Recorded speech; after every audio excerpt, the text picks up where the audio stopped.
우리는 지난 출애굽기 시간에서 모세가 산에서 더디게 내려오는 것을 본 이스라엘 민족이 아론에게 우리를 인도할 신을 만들라고 하자 이 아론이 하나님을 다 뒤로 하고 그들이 가지고 있는 금고리를 모으게 되는 것이죠.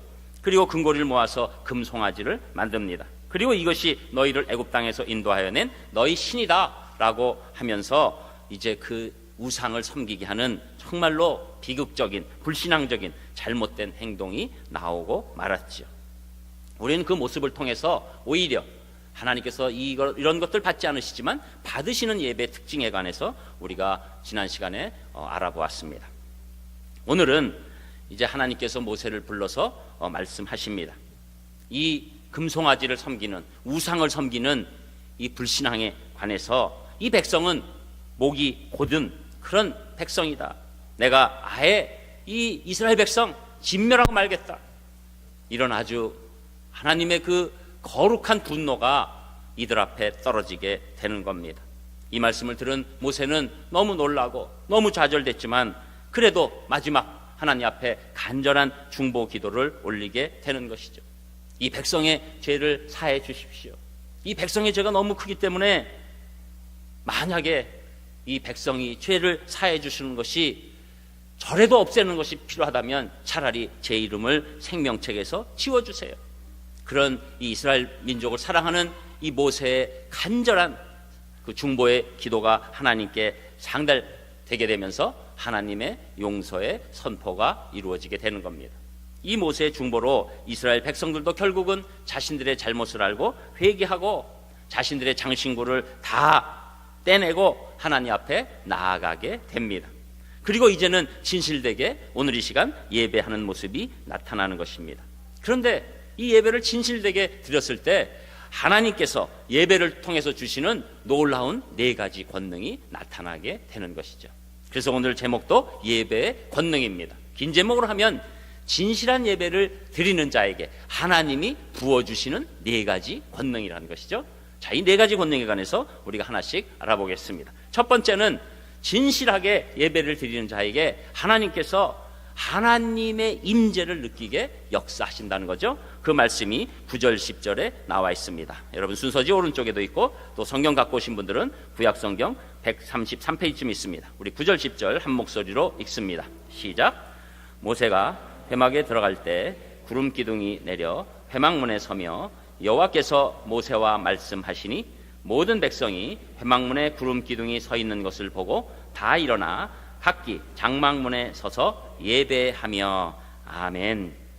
자, 여기서 말하는 회막은 우리가 그동안에 얘기했던 성막과는 구별됩니다. 성막은 하나님께서 직접 모세에게 보내주시고 수치도 다 정해주셔서 하나님 앞에서 제사할 수 있는 그런 장소로 하나님이 받으시는 그런 장소가 되지만 오늘 이 회막은 모세가 지인 밖에 친 장막입니다.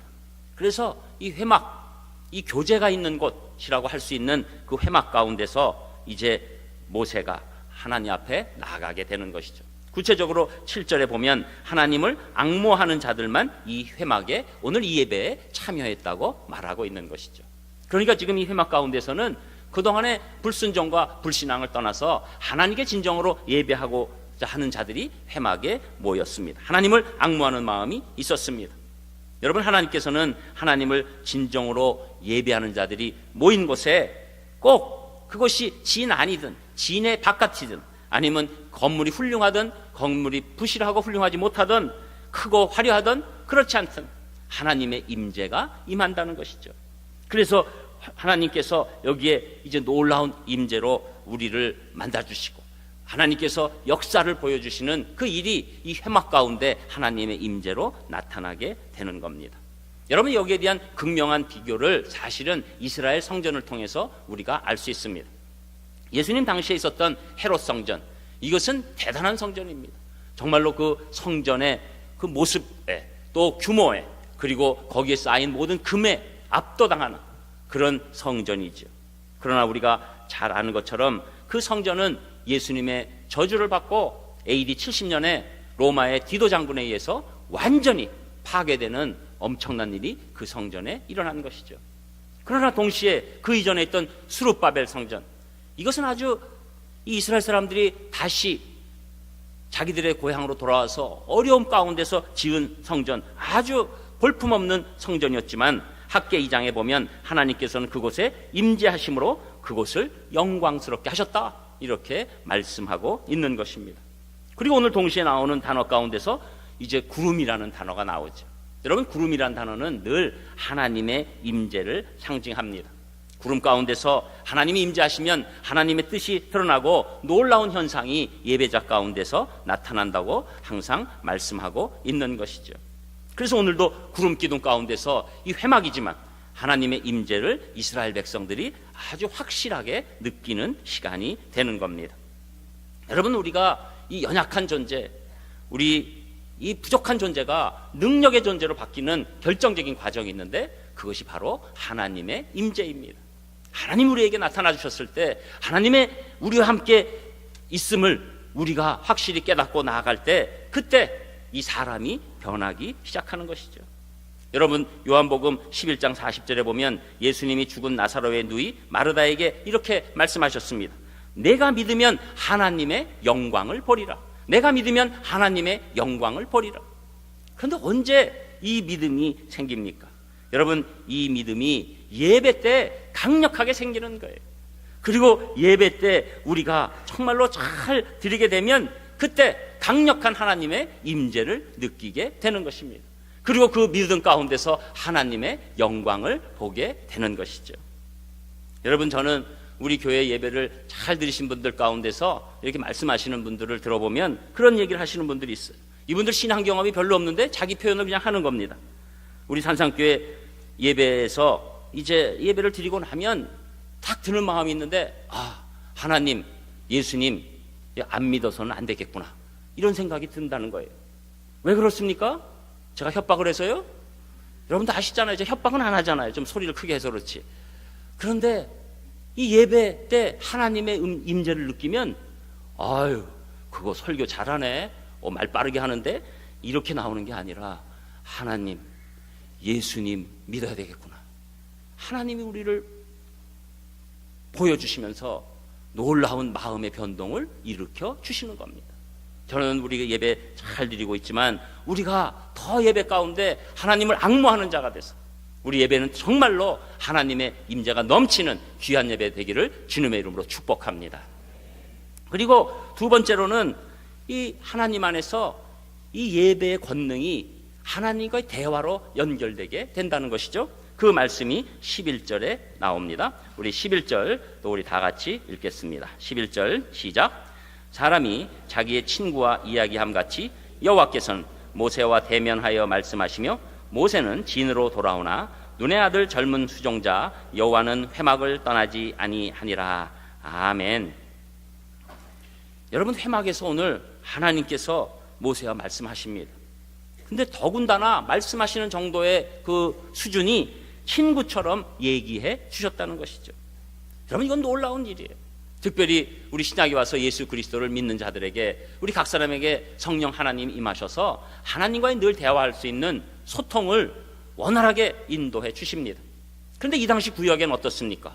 하나님 앞에 대면 잘못하게 되면 그냥 죽는 거예요. 그러니까 모세가 십계명을 받으러 올라가도 이스라엘 백성들이 하나님의 영광에 압도되고 자기가 죽을 것 같으니까 백성들이 다 우리가 죽을 것 같습니다, 제발 모세에게 얘기해 주시고 모세에게 전해 주세요. 그런데 오늘 이들이 진정으로 예배드릴 때 모세를 향해서 하나님께서 친구처럼 말씀하고 있으시다는 놀라운 이야기를 말씀으로 전해주시게 되는 겁니다. 여러분, 어떻게 우리가 거룩한 하나님 앞에 우리 부족하고 죄성이 많은 인간이 대면할 수 있겠습니까? 그런데 이 예배 가운데서 놀랍게 하나님께서 친구로 대해 주신다는 것이죠. 여러분, 이것은 무슨 전화통화가 아니에요. 이것은 어떤 메신저가 아닙니다. 바로 우리 앞에서 친구처럼 대화해 주시는 그 놀라운 일이 이 예배 가운데 일어나게 되는 것이죠.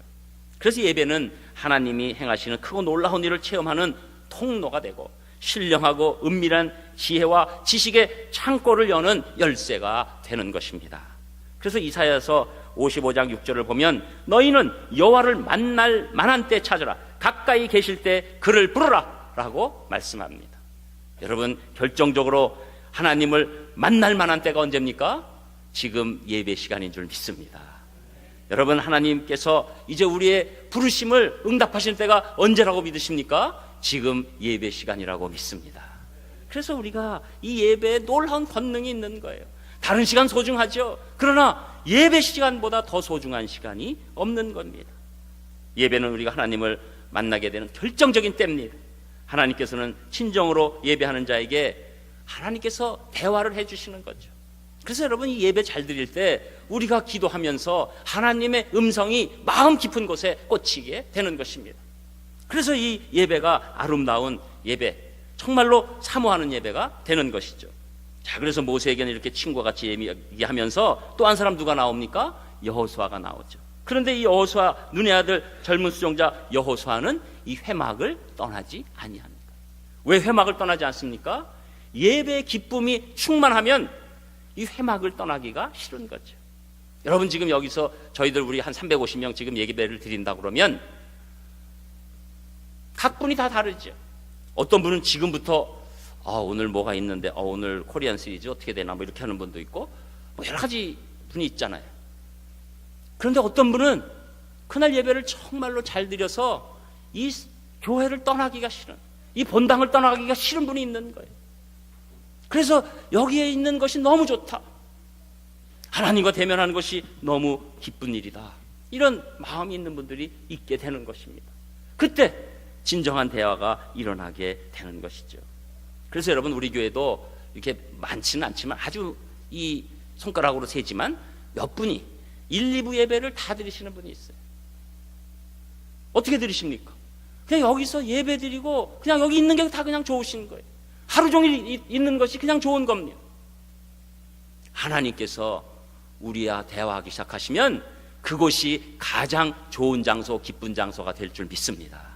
그래서 우리가 교회를 더 사랑하게 되고 하나님과의 대화를 기쁘게 여기는 귀한 일이 일어나게 되는 것이죠. 그래서 이 여호수아 나중에 어떻게 됩니까? 여호수아의 특징은 이 예배와 기도를 너무 좋아하는 사람이에요. 그러니까 나중에 보면 모세를 뛰어넘는, 지금은 아무것도 아닌 사람이죠. 그저 모세를 수종할 수 있는 비서에 불과한다고 보여질지 몰라도 나중에 지나면 모세도 하지 못한 이 이스라엘 백성을 이끌고 가나안 땅으로 들어가는 자는 바로 여호수아가 되는 것입니다. 그래서 예배 가운데 하나님과 대화하는 자에게 주시는 놀라운 영적 성장과 공급은 이루 말할 수가 없는 것입니다. 그리고 세 번째로는 예배의 권능이 하나님의 은총 가운데 나타나게 됩니다. 그 말씀이 12절, 13절 또 우리 읽어보겠습니다. 12절, 13절입니다. 시작. 모세가 여호와께 아뢰되 보시옵소서, 주께서 내게 이 백성을 인도하여 올라가라 하시면서 나와 함께 보낼 자를 내게 지시하지 아니하시나이다. 주께서 전에 말씀하시기를 나는 이름으로도 너를 알고 너도 내 앞에 은총을 입었다 하였사온즉 내가 참으로 주의 목전에 은총을 입었사오면 원하건대 주의 길을 내게 보이사 내게 주를 알리시고 나로 주의 목전에 은총을 입게 하시며 이 족속을 주의 백성으로 여기소서. 아멘. 이것은 예배 가운데 모세의 간절한 기도입니다. 모세는 다른 백성과 달리 하나님 안에서 예배 가운데서 기도드릴 때 어떤 응답이 오는 것을 알고 있었죠. 결정적인 응답이 뭡니까? 하나님의 은총이에요. 그 은총을 알고 있기 때문에 또 한 번 이 예배에서 하나님의 은총을 기대하고 기도하는 겁니다. 그런데 12절에 조금 어려운 부분이 있습니다. 나와 함께 보낼 자를 내게 지시하지 아니하시나이다. 하나님께서는 이전에 이 백성의 패역함을 보고 내가 너희들과 함께 갈 수가 없다라고 말씀하시지만 모세는 기도 가운데 하나님이 꼭 같이 가주셔야 합니다, 다른 사람이 없습니다 라는 뜻을 지금 고백하고 있는 거예요.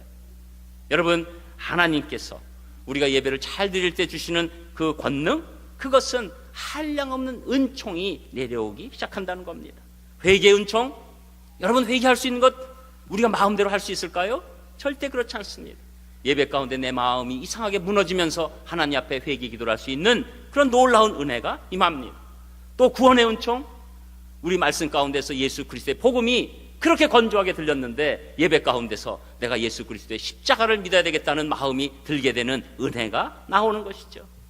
또 찬송의 은총이 있습니다.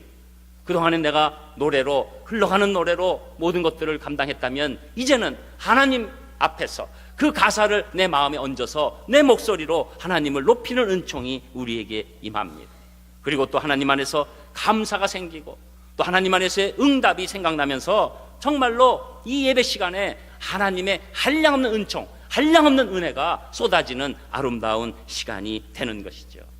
그래서 여러분, 이 예배는 그냥 하나님의 말할 수 없는 은혜가 우리에게 그냥 줄줄줄줄 내려오는 시간입니다. 저는 오늘 여러분들이 이 은혜의 구체적인 체험이 있으시기를 주님의 이름으로 축복합니다.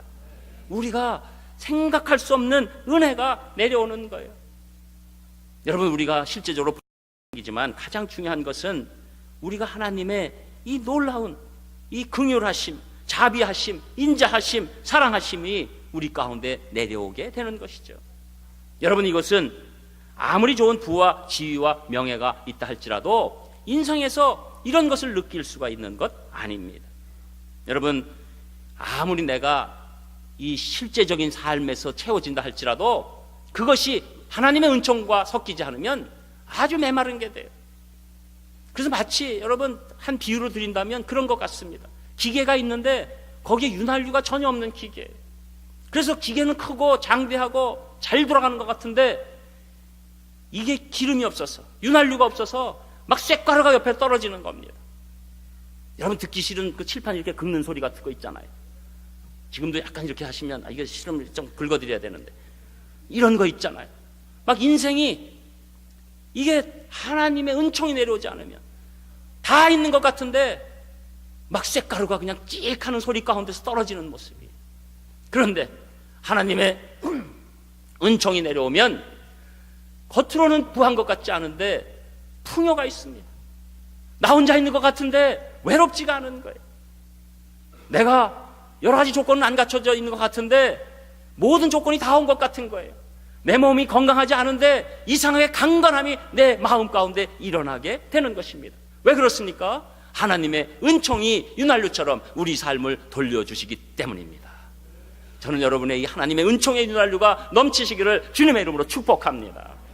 그래서 우리가 그런 것이 사실은 굉장히 중요한 인생이에요. 그 다니엘 가운데 우리 보면 알아요. 다니엘 9장 23절에 보면 곧 내가 기도를 시작할 즈음에 명령이 내렸으므로 이제 내게 고하러 왔느니라. 너는 크게 은총을 입은 자라. 이것은 다니엘에게 가브리엘 천사가 전해준 말이에요.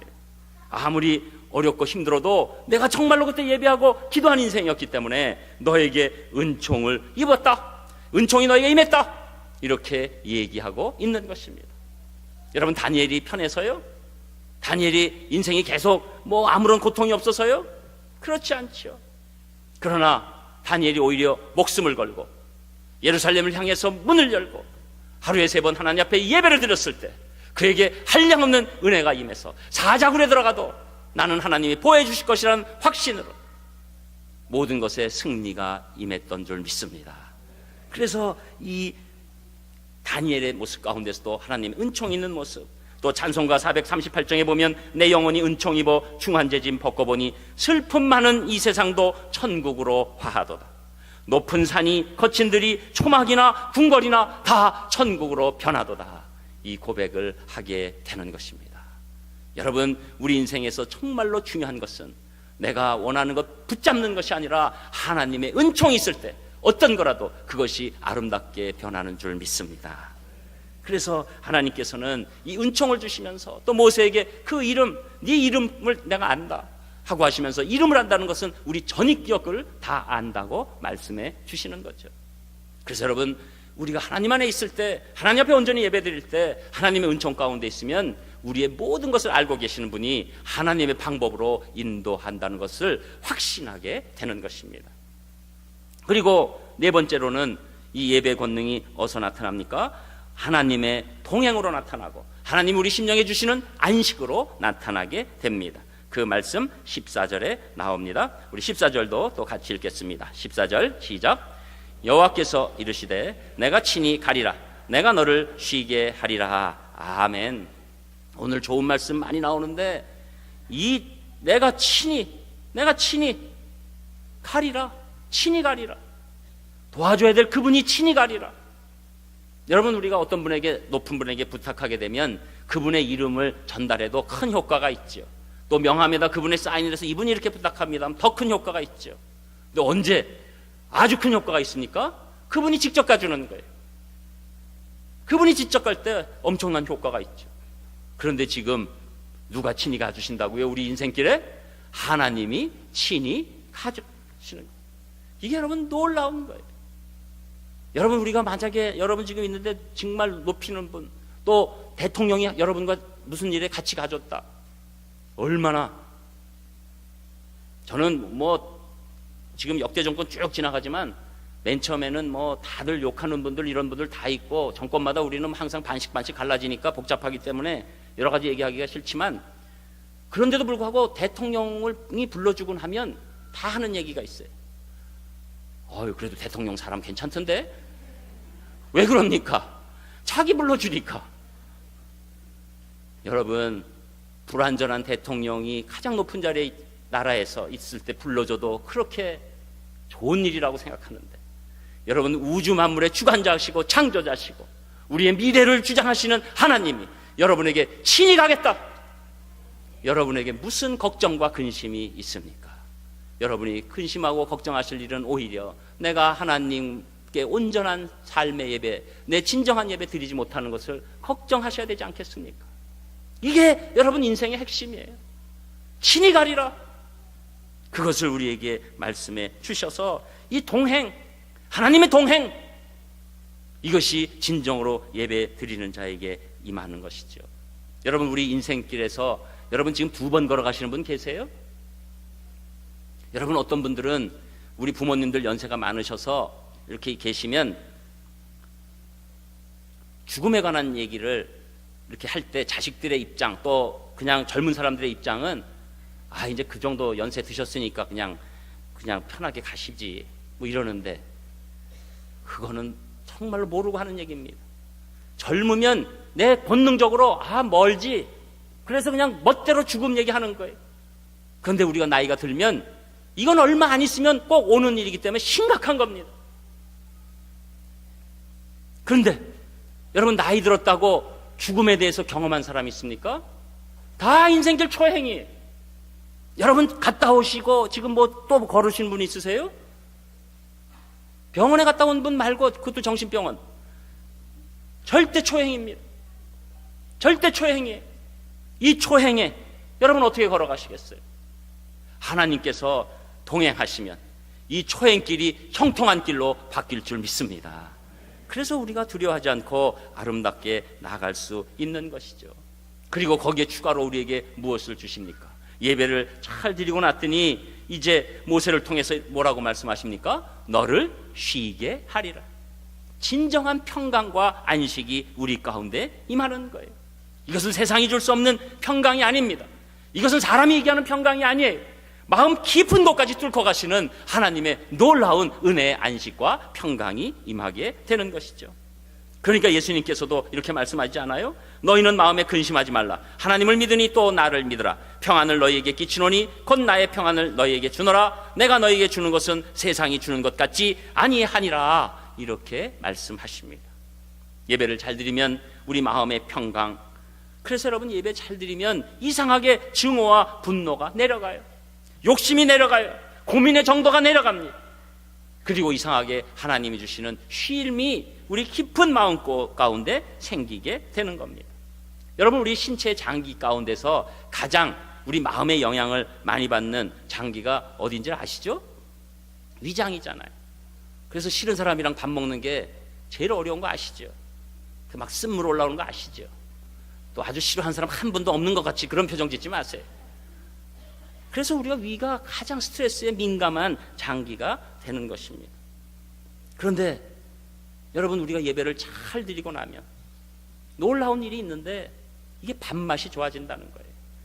우리 교회 봉사팀 원분들이 정말로 섬겨서 밥 맛있게 잘 하시죠. 그런데 여러분, 왜 우리 교회 밥맛이 좋으신 줄 아십니까? 여러분이 예배를 잘 드리셔서 위장에 평강이 오는 줄 믿습니다. 더군다나 주방 수리가 끝났으니까 많이 주방도 구경하시고 적정 인원 가운데서 밥을 잘 드셨으면 좋겠고, 여러분, 우리 식사의 부흥이 예배의 부흥인 줄 저는 믿습니다. 여러분, 우리가 사실은 30-40명 먹기 시작한 식수 인원이 지금 거의 200명에 달하고 있어요. 그러니까 여기 오늘 예배 드리신 분, 또 우리 또 주일학교도 있으니까 예배 드린 분의 반이 지금 식사하고 갔어요. 왜? 특별하게 뭐가 있는 거 아닌데 왜 우리가 기쁨으로 식사를 대할 수 있습니까? 예수 그리스도의 안식이 많은 거예요. 평강이 많은 거예요. 옛날 얘기 하나 들려드릴게요. 평소에 효가 뛰어나고 금검절약하기로 소문난 백성 3명이 궁궐로 뽑혀 들어갔습니다. 이들은 왕을 만나기 전에 상벌을 책임지는 관리 앞에 서게 됐습니다. 이 관리는 3사람에게 묻습니다. 이제 임금께서 상을 내리실 텐데 소망이 있으면 한 가지씩 얘기해봐라. 그래서 이거 시나리오 같이 이제 하나 하면, 백성 1, 저의 소망은 집 한 채를 가지는 것입니다. 더 이상의 소망은 없습니다. 백성 2, 저의 소원은 평생 먹고 살 수 있는 곡식을 창고에 채워주시는 것입니다. 이제 관리는 3번째 백성에게 묻습니다. 그대의 소망은 무엇인가? 백성 3, 예, 저는 임금님께서 딱 하룻밤만 저희 집에서 유하시고 가신다면 가문의 영광으로 알겠습니다. 이 이야기를 하니까 이 3번째 사람에 대해서 주변 사람들이 수근거립니다. 아니, 인생에서 다시 올 수 없는 기회를 잡았는데 아깝게 됐구만. 저렇게 엉뚱한 소망을 바라다니.